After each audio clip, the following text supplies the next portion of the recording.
ഇന്ന് ഞാൻ നിങ്ങളോട് ഡിസ്കസ് ചെയ്യാൻ പോകുന്നത് ഗർഭകാലത്ത് ഉണ്ടാവുന്ന ദന്തൽ പ്രശ്നങ്ങളും അതിനുള്ള ട്രീറ്റ്മെൻറ്റ് പ്രൊസീജിയേഴ്സുമാണ്.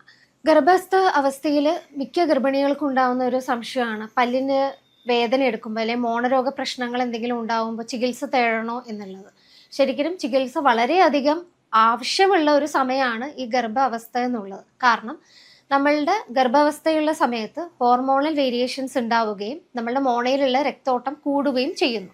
അതുകൊണ്ടാണ് മോണയിൽ പലപ്പോഴും മോണരോഗങ്ങളും അല്ലെങ്കിൽ ദന്തക്ഷയ പ്രശ്നങ്ങളും കൂടുതലായിട്ട് ഗർഭാവസ്ഥ അവസ്ഥയിൽ കൂടുതലായിട്ട് കാണപ്പെടുന്നത്. അപ്പം എന്തൊക്കെയാണ് കൂടുതലായിട്ട് ഈ അവസ്ഥയിൽ കാണുന്നത് നമുക്ക് നോക്കാം. മോണയിലെ പ്രശ്നങ്ങൾ ആദ്യത്തേത് ജിഞ്ചവൈറ്റിസ് അല്ലെങ്കിൽ മോണരോഗം. അതായത് ഗർഭിണികൾ ബ്രഷ് ചെയ്യുമ്പോൾ അല്ലെങ്കിൽ ഭക്ഷണം കഴിക്കുമ്പോൾ രക്തം വരിക, അല്ലെങ്കിൽ മോണയിൽ ചെറിയൊരു പഴുപ്പ് പോലെ വരിക, അല്ലെങ്കിൽ ചെറുതായിട്ട് പല്ലിന് ഇളക്കം വരിക.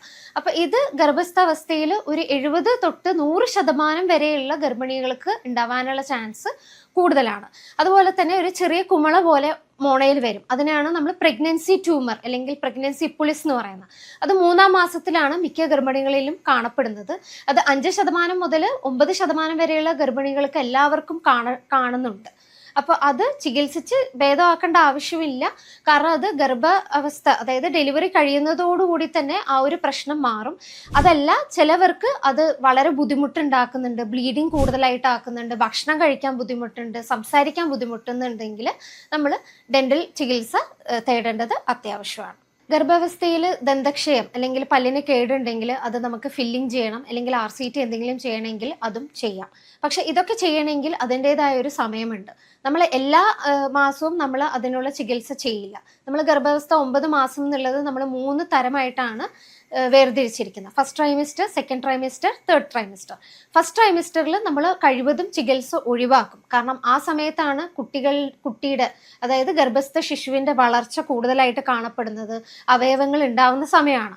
അപ്പോൾ ആ സമയത്ത് നമ്മൾ ട്രീറ്റ്മെൻറ്റ് കഴിവതും ഒഴിവാക്കും. കാരണം മിസ്കാരേജ് അല്ലെങ്കിൽ അബോർഷൻ ഉണ്ടാവാനുള്ള ചാൻസ് കൂടുതലാണ്. പിന്നെ വരുന്നത് സെക്കൻഡ് ട്രൈമിസ്റ്റർ, അതായത് 4, 5, 6-ാം മാസം. ഈ 3 മാസമാണ് നമ്മൾ കൂടുതലും എന്തെങ്കിലും ദന്തപരമായിട്ടുള്ള ചികിത്സകൾ ചെയ്യുന്നത്. പല്ലടയ്ക്കാനുണ്ടെങ്കിൽ അടയ്ക്കാം, ക്ലീൻ ചെയ്യാനുണ്ടെങ്കിൽ ക്ലീൻ ചെയ്യാം, പല്ലെടുക്കാനുണ്ടെങ്കിൽ എടുക്കാം. അതാണ് consider to be the safe period during pregnancy ദന്ത ചികിത്സ തേടാനുള്ളത്. പിന്നെ തേർഡ് ട്രൈമിസ്റ്ററിലും നമ്മൾ കഴിവതും ചികിത്സ വളരെയധികം ഡിലേ ചെയ്യും. കാരണം ഈ സമയത്ത് ഡെന്റൽ ചെയറിൽ കംഫർട്ടബിൾ ആയിട്ട് പേഷ്യൻറ്റിന് ഇരിക്കാൻ കുറച്ച് ബുദ്ധിമുട്ടുണ്ടാവും. അപ്പോൾ ആ സമയത്തും എന്തെങ്കിലും എമർജൻസി ആയിട്ട് എന്തെങ്കിലും ഒരു ദന്തൽ പ്രശ്നം ഉണ്ടെങ്കിൽ ചികിത്സ ചെയ്യേണ്ടി വന്നാൽ പേഷ്യൻറ്റിനെ ലെഫ്റ്റ് സൈഡിലേക്ക് ചെരിച്ച് കിടത്തി കാല് ചെറുതായിട്ടൊന്ന് പൊന്തിച്ച് വെച്ചിട്ട് മാത്രമേ നമ്മൾ എന്തെങ്കിലും ഒരു ഡെന്റൽ പ്രൊസീജിയർ ഗർഭിണികളിൽ ചെയ്യത്തുള്ളൂ. ദന്തപ്രശ്നങ്ങൾ ഈ ഗർഭസ്ഥ സമയത്ത് തടയാനായിട്ട് നിങ്ങൾ നന്നായിട്ട് ഓറൽ ഹൈജീൻ മെയിൻറ്റെയിൻ ചെയ്യുക. അതായത് നന്നായിട്ട് 2 തവണ ബ്രഷ് ചെയ്യുക, മൗത്ത് വാഷ് ആൽക്കഹോൾ ഫ്രീ ആയിട്ടുള്ളത് യൂസ് ചെയ്യാം, ഫ്ലോസിങ് യൂസ് ചെയ്യാം. പിന്നെ ഇതുപോലെ തന്നെ ഇൻ്റർഡെൻ്റൽ ബ്രഷസും യൂസ് ചെയ്യാം. ഡയറ്റ് കറക്റ്റായിട്ട് ശ്രദ്ധിക്കുക. പിന്നെ അവനവൻ തന്നെ മെഡിക്കേഷൻ കഴിക്കാനോ ഇതാക്കാനോ പാടില്ല. അതായത് ഏതെങ്കിലും ഗൈനക്കോളജിസ്റ്റിനെയോ ഡെന്റിസ്റ്റിനെയോ കാണിച്ചിട്ട് മാത്രമേ നിങ്ങൾ എന്തൊരു മെഡിസിനും കഴിക്കാൻ പാടുള്ളൂ. കാരണം അത് ഗർഭസ്ഥ ശിശുവിനെ എഫക്റ്റ് ചെയ്യാനുള്ള ചാൻസ് കൂടുതലാണ്. അതായത് ടെട്രാസൈക്ലിൻ പോലെയുള്ള ആൻറ്റിബയോട്ടിക്കുകളൊന്നും ഒരിക്കലും ഈ ഒരു അവസ്ഥ ഗർഭിണിയായിരിക്കുന്ന അവസ്ഥയിൽ കഴിക്കാൻ പാടില്ല. കാരണം അത് ഗർഭസ്ഥ ശിശുവിനെ എഫക്റ്റ് ചെയ്യാനുള്ള ചാൻസ് കൂടുതലായിരിക്കും. അപ്പോൾ നിങ്ങൾ ദന്തപരമായിട്ട് എന്തെങ്കിലും പ്രശ്നങ്ങൾ ഉണ്ടെങ്കിൽ ഡെന്റിസ്റ്റിനെ കാണിക്കുക.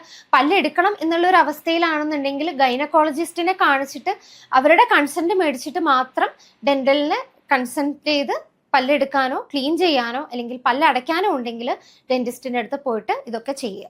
ഗർഭകാലത്ത് ഇതുപോലെ ദന്തലിൽ എന്തെങ്കിലും പ്രശ്നം ഉണ്ടെങ്കിൽ, അതായത് പല്ലടയ്ക്കാനോ ക്ലീൻ ചെയ്യാനോ അല്ലെങ്കിൽ പല്ല് എടുക്കാനോ ഉണ്ടെങ്കിൽ ഡെന്റിസ്റ്റിനെ പോയി കാണുക. സെൽഫ് മെഡിക്കേഷൻ ചെയ്യാതിരിക്കുക.